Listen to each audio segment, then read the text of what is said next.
in the army and come out and went into business with 3 other mates as business and investment consultants.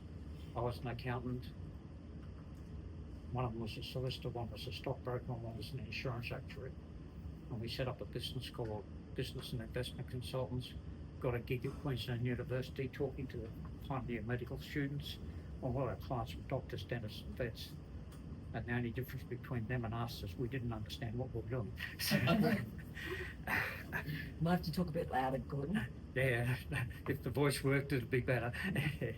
But yeah, so my background's a bit interesting. We stayed together until 1989, and then 4-way partnerships don't work very well. And by 1989, I think we'd all had enough of each other.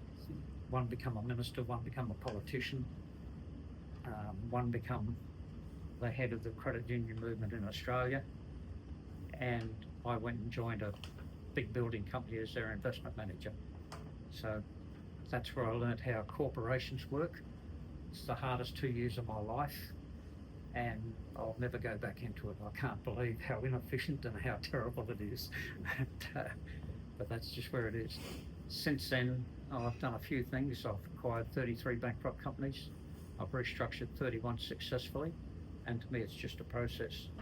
In 1997, I got involved with a guy called Brad Sugars, and don't hold that against me. I was pretty innocent at the time, but he taught me a lot, and I'm always grateful for what he did for me.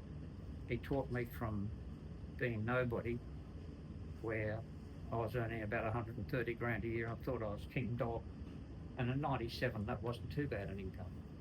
But for the next 5 years in a row, I netted over $1 million a year. So that's the change he brought in me. I don't agree with him totally, he's sort of all about him, but I learned a lot.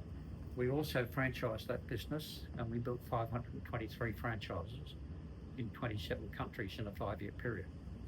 Now, that's pretty good, but the money side of it, we took $50 million over that 5-year period. I'll admit it cost us $40 million, but that's still a very good outcome. And I met a girl just before Christmas, or one. She's 60, and I intend to franchise her business for her this year. And she's hoping I can get her to 100,000 income, and I think I can do 5 million over the next 12 months. Can you speak a bit louder? Yes, it's not there, I'm sorry. Been too many times shouting through a mic when I didn't know what I was doing, and I've damaged my voice box, so it doesn't carry very well at all. So when I sold up, I had 19 companies under one umbrella, and we used to call it wallet share, not market share. When you walked in the door, we took all your money, not just some of it. And, after I left Brad, we set that up within a 12-month period. So it's, when you understand what to do, it's easy to attract the right people to you. And we had a pretty good track record at that time. So I was used to doing everything, and I'll tell you now, to head up that many companies, I couldn't handle it, and I put in some really good managers who were good, and when I sold out to them on a 5-year buyout, where it was a percentage of their profit each year for me for the next 5 years. So it was an easy way to sell. Some of those managers were businesses that I'd taken over that were bankrupt, and out of 33 that was bankrupt, I re-employed 18 of the original owners as the managers, and everybody thought I was nuts, but they actually understood their job. They didn't understand their business, and there's a lot of difference. So flip the next one, please, Clint. Next one. Yeah, that's my family. I've been with Jenny 38 years, the good-looking blonde's her daughter. The 3 reprobates down the bottom of my crew. And he's pretty rough. My daughter was my granddaughter's wedding, so my daughter had been seriously into the wine in South Australia at the time, so she'd kill me if she saw that photo floating around. It's really not a good one of her, but that's where she was. And that little guy with the dreadlocks, he started with $15,000 that I gave him when he was 18 as an apprentice, and by 28 he'd retired, and today that property portfolio is worth about $6 million, with an income of $4,500 a week. but he just doesn't spend any money on himself. He doesn't care. But he's got a lifestyle that most people would die for. He retired at 28, he's 50. On Tuesday he was 50. And that property portfolio is worth about 6 mil. Income of about 4,500 a week. And he's also sitting on 10 grand's worth of Bitcoin that he bought in 2012, so do you all know what that's worth? Does he still have access to it? Sorry? Sorry? Does he still have access to Yeah, it? yeah, That's it's the big genuine question. Bitcoin, it's not crappy stuff. But yeah, so he's a pretty comfortable young boy. He's got 2 sons. I've got 7 grandkids and 1 great-grandchild now. And his oldest son is 20, has $82,000 in the bank currently that we're trying to get into the marketplace. So I see kids walking around going, oh, I'll never own a house. And what they're saying is, I've never had the discipline to save any money. Right? And there's a big difference. You know. Out of those 7 grandkids, the oldest one's already got a house and an investment property. The younger ones will all have a house by the time they're 21. I gave my son and my daughter 15 grand when they were 18 and 20. I've given them no money since, not a cent. Because if they don't know how to make it, why would I waste money giving it to them? So, I've got the time, Bob. yeah, so today I want to talk about franchise. Sorry? Look at the time. Yeah, right. Keep going. So you want to talk that one? Yeah, I do want to talk about this one. You want the Excel spreadsheet up there? Yeah, throw it up, please. Okay. Just give me a minute, people. Just give me the next slide before you throw that up. mate. Oh. Cool. Let's get you. Now, Oh, that's cool. I talk about franchising and licensing, and there's a very distinct difference between franchising and licensing. When we started with Action, we franchised it, but soon converted to a license. It's a lot less onerous and a lot less risk for the franchisor. So, Next slide, or do you want the next spreadsheet? yeah, no, the next slide. Next Slide after that. one. That one. Yeah, that one. Yep. Yeah, so the major differences with a franchise and a license, a franchise is normally a product. You must buy the product from the franchisor, and you're restricted as to where you can operate. With a franchise, with a license, you can restrict where they operate, provided you don't restrict where they market. Sorry, that's back to, you restrict where they market, provided you don't restrict where they operate. In other words, if somebody buys a license for Brisbane and a client rings up from Melbourne that's a referral, they can still service that client. Right, so it's pretty easy. Next slide, the spreadsheet. Yeah, and each licensee must be a standalone business operation. Right? You can manage a few things, but you can't micromanage them. You can't set their pricing, you can't set their operating hours, you can't set where they operate from. So it's quite unique. Provided you don't break the basic rules, you're in business. If you break those basic rules, it's a nightmare. Now, I haven't got a lot of time to go through all this. That's an idea of what needs to be done for a license.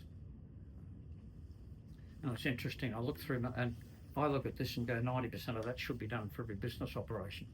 And I looked at my own business and yeah, I ticked about 30% of the boxes. The other 70% just said, no, going, well, I should have it, but I'm hoping nothing goes wrong. So it's a bit interesting. Right?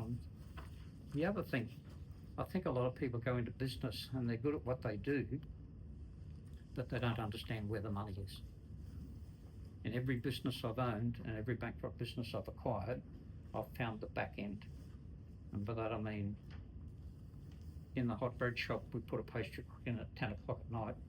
And between 10 o'clock and when the hot bread shop started at 2, we baked 100 dozen pies every night. And had 5 pie vans come in 6 o'clock in the morning, load them up. That was it.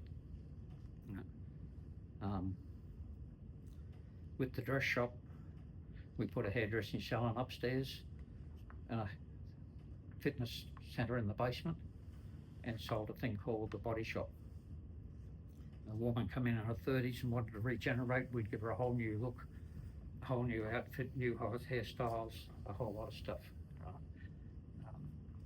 The thing I noticed with the dress shop, I needed to turn the stock about every 10 weeks. And my floor space only allowed me to keep enough stock to turn the stock every 6 weeks. How can that make a profit? That's why I went broke. How do we resolve it? We only had one other style of the size on the floor. Then we had a storage room upstairs to run extra stock. When we had the carvery, there was no cold room and no freezers. So we took a car park downstairs and leased it full time, put a cold room and a freezer and a storage area there, because that allowed us to keep decent stock levels. And to me, business is all about stock turns. And most of you look at it and go, I'm in a service business, what's my stock? I'm in the property industry, what's my stock? No, it's not my properties, it's the equity in those properties. So how fast can I regain that equity and rework it? With the hardware stores, we took a shop with $80,000 worth of stock. Anything that was more than 12 months old, we took down to the markets and sold for 10 cents on the dollar and put that into fast turnover stock. The shop, when we bought it, was doing about 5 stock turns a year, about 80 grand. It was profitable. But we took that shop up to 5 stock turns a year with the same margin. And instead of making 50 grand a year profit on an $80,000 outlay for stock, we're making 60 grand a year profit on a $50,000 outlay. Those numbers are much better to me. And they're things I see people not understand at all. They don't understand how much floor space they need. They don't understand what it costs to put a team member on, because it's not just the cost of the wages, it's the superannuation, the payroll tax, the cost of the chair, the cost of the desk space and all the stuff that goes around it. And a general rule of thumb is if you can afford 40%, he'll earn the rest. So people won't say, I can't afford it. Well, if the guy can't cover his costs, the first few months he won't. But normally, if you can afford to pay 40%, he'll earn the rest of it for you. So that's about time for me, Glenn. If anybody wants a copy of that, by the way, just send me a note and I'll give it to you. I stole it off somebody else. She knows I stole it. But I reorganised it and rearranged it to suit what I wanted to do. But the basic information is a very good coach has developed that over the last 30 years. So it is pertinent and does work. And for those of you who don't have a coach, get one. Seriously, I mean, Anita surprised me the other day when she told me she had a coach. What did I say? Why have you got a coach, Anita? I mean, I think Anita's smart. She has proved her way in business, and yet she's still got a business coach. Why? You want to answer that, Anita? Yeah, yeah, because I think they stretch you when they help you grow, when they help you grow faster than you would, and they can also help you look outside the square. So, yeah, I've always had that. Okie I'm dokie. on time, they tell me.